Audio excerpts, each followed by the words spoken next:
Hi, my name's Tim Davis from HFB, and one thing I'm really proud of with our group is that we've got amazing people in specialist areas that help our clients throughout their journey in business and in life. One of those, and no exception, is Michael Barlow, who heads up our financial planning private wealth business. Welcome, Michael. Thanks, Tim. Hey, Michael, just for everybody out there, can you tell us a little bit about your journey in the investment advice, financial planning world? Well, it sort of makes you feel old when you sit down and have to talk about it. My journey started, like a lot of financial planners, through the banking sector.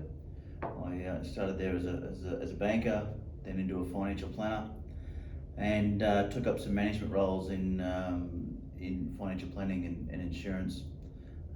Travelled around the state assisting advisors in the bank. I then left and started up my own business, Barlow Consulting, which I had and worked on for 20 years, and got to the stage where it got a little bit too big for me, and I also had a couple of little health issues which we got over and I sold. But yeah, I had my business for 22 years. Mate, that's a massive amount of experience. It's absolutely fantastic. Tell me a little bit about the advice and the way that you operate with your clients from an advisory point of view. Yeah, so my clients were pretty much across the board. They were wealth accumulators. They were predominantly, I would say, retirees. So that includes people that were 3 to 5 years out from retirement, trying to get things in place, and wanting structured advice. And I think that the key word in that is structured. It's something that's not really on offer too much. I guess what I hear a lot of these days in the financial planning game is that concept of cookie cutter advice. What does that mean, Mick? And is that what you guys are, how does that work with you guys? Yeah, look, I've heard that a lot, and it's cookie cutter advice simply means that a client goes in and does a risk profile. They might come up as a balanced investor because they've done 5 questions which qualified them as a balanced investor. And then they're thrown into a balanced portfolio. So whether they're in retirement phase or whether they're accumulating, they're just thrown into that portfolio.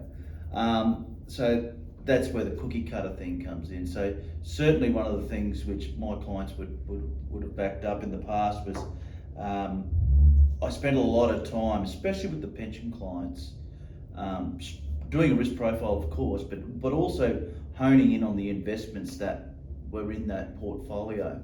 So what I say to my team is really spend some time in making sure that the portfolio that you're recommending to the client sees their need. And certainly clients that are in pension phase have that income need, meaning they don't want to eat into their capital to fund their pension.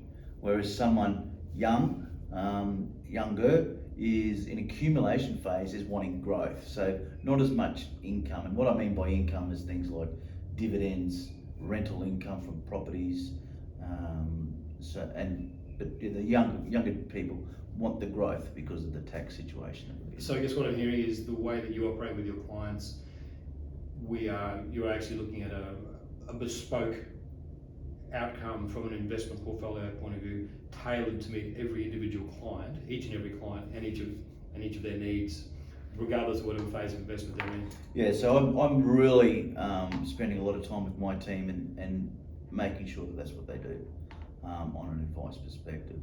So it's crucial because, as I said, you don't want that if that capital's got to last that client for the rest of their retired life, and we've really got to focus on the investment selected. So that's what they're doing.